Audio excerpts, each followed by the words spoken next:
ಒಬ್ಬೊಬ್ಬರನ್ನೇ ಹೊರಗೆ ಕಳುಹಿಸಲಾಗುತ್ತದೆ. ಮನೆಯ ಒಳಗೆ ಮರಳಿ ಬಾರದ ಒಬ್ಬರು ಬಿಗ್ ಬಾಸ್ ಮನೆಯಲ್ಲಿ ನಾವು. ಮಿಡ್ ವೀಕ್ ಎಲಿಮಿನೇಷನ್, ಎಲ್ಲರ ಜೊತೆ ಕಿರಿಕ್ ಮಾಡಿಕೊಂಡಿದ್ದ ಸ್ಪರ್ಧಿಯೇ ಔಟ್. ಬಿಗ್ ಬಾಸ್ ಮನೆಯಿಂದ ಮಿಡ್ ವೀಕ್ ಎಲಿಮಿನೇಷನ್ ನಡೆದಿದೆ. ದೊಡ್ಡ ಮನೆಯಲ್ಲಿ ದೊಡ್ಡದಾಗಿಯೇ ಸದ್ದು ಮಾಡಿದ ಸ್ಪರ್ಧಿ ಎಲಿಮಿನೇಟ್ ಆಗಿದ್ದಾರೆ. ಬಿಗ್ ಬಾಸ್ ಫಿನಾಲೆ ದಿನ ಸಮೀಪವಾಗಿದೆ. ಮನೆಯಲ್ಲಿ ಉಳಿದಿರುವ ಸ್ಪರ್ಧಿಗಳಲ್ಲಿ ಫಿನಾಲೆಗೆ ಎಕ್ಸೈಟ್ಮೆಂಟ್ ಜೋರಾಗಿದೆ. ಇತ್ತ ವೀಕ್ಷಕರಲ್ಲೂ ಯಾರು ವಿನ್ನರ್ ಆಗ್ತಾರೆ ಎನ್ನುವ ಬಗ್ಗೆ ಕುತೂಹಲ ಹೆಚ್ಚಾಗಿದೆ.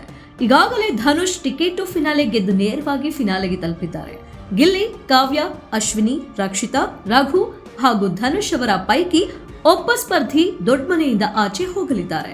ಉಳಿದವರ ಸ್ಪರ್ಧಿಗಳಿಗೆ ಅವರವರ ಬೆಂಬಲಿಗರು ದೊಡ್ಡ ಸಂಖ್ಯೆಯಲ್ಲಿ ವೋಟಿಂಗ್ ಮಾಡಿದ್ದಾರೆ. ಸೋಷಿಯಲ್ ಮೀಡಿಯಾದಲ್ಲಿ ಕೆಲ ಸ್ಪರ್ಧಿಗಳ ಹೆಸರು ಕೂಡ ಟ್ರೆಂಡ್ ಆಗಿದೆ.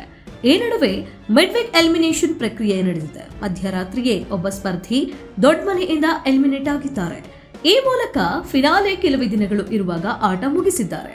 ಒಬ್ಬೊಬ್ಬರನ್ನೇ ಹೊರಗೆ ಕಳುಹಿಸಲಾಗುತ್ತದೆ. ಮನೆಯ ಒಳಗೆ ಮರಳಿ ಬಾರದ ಒಬ್ಬರು ಬಿಗ್ ಬಾಸ್ ಮನೆಯಲ್ಲಿ ನಾವು.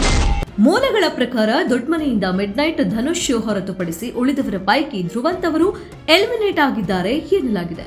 ಧ್ರುವಂತ್ ಆರಂಭದಿಂದಲೂ ತಾನು ಆಡಿದ್ದೇ ಮಾತು ಆಟವೆಂದು ಬಂದಿದ್ರು. ಮಲ್ಲಮ್ಮ ಅವರ ಜೊತೆ ಆರಂಭದಲ್ಲಿ ಆತ್ಮೀಯವಾಗಿದ್ರು.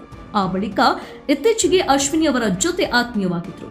ಅಶ್ವಿನಿ ಅವರ ಜೊತೆ ಟಾಸ್ಕ್ ಆಡಿ ಕಿಚ್ಚನಿಂದ ಮೆಚ್ಚುಗೆ ಪಡೆದುಕೊಂಡಿದ್ರು. ಸೀಸನ್ನಿನ ಚಪ್ಪಾಳಿಯನ್ನ ಗಿಟ್ಟಿಸಿಕೊಂಡಿದ್ರು. ಈ ಚಪ್ಪಾಳಿಗೆ ತೀವ್ರ ವಿರೋಧ ವ್ಯಕ್ತವಾದ ಹಿನ್ನೆಲೆ ಅದನ್ನು ವಾರದ ಚಪ್ಪಾಳಿಯನ್ನಾಗಿ ಬದಲಾಯಿಸಲಾಗಿತ್ತು. ಇನ್ನು ಧ್ರುವಂತ್ ಅವರನ್ನು ರಕ್ಷಿತಾ ಅವರ ಜೊತೆ ಎಲಿಮಿನೇಟ್ ಎಂದು ಹೇಳಿ ಸೀಕ್ರೆಟ್ ರೂಮ್ನಲ್ಲಿ ಇರಿಸಲಾಗಿತ್ತು. ಅಲ್ಲಿ ರಕ್ಷಿತಾ ಅವರ ಜೊತೆ ಅವರು ವಾಗ್ವಾದ ನಡೆಸಿದ್ರು. ಬಿಗ್ ಬಾಸ್ ಮನೆಯಲ್ಲಿ ಧ್ರುವಂತ್ ಟಾಸ್ಕ್ನಲ್ಲಿ ಆಡಿದ್ರು. ವಾಗ್ವಾದದ ವಿಚಾರದಲ್ಲಿ ಸದ್ದು ಮಾಡಿದ್ರು. ರಕ್ಷಿತಾ, ಗಿಲ್ಲಿ, ಕಾವ್ಯ, ರಾಶಿಕಾ, ಅಶ್ವಿನಿ, ಸ್ಪಂದನ ಹೀಗೆ ಎಲ್ಲರ ಜೊತೆಯಲ್ಲೂ ಧ್ರುವಂತ್ ಒಂದಲ್ಲ ಒಂದು ಕಾರಣಕ್ಕೆ ಕಿರಿಕ್ ಮಾಡಿಕೊಂಡಿದ್ರು.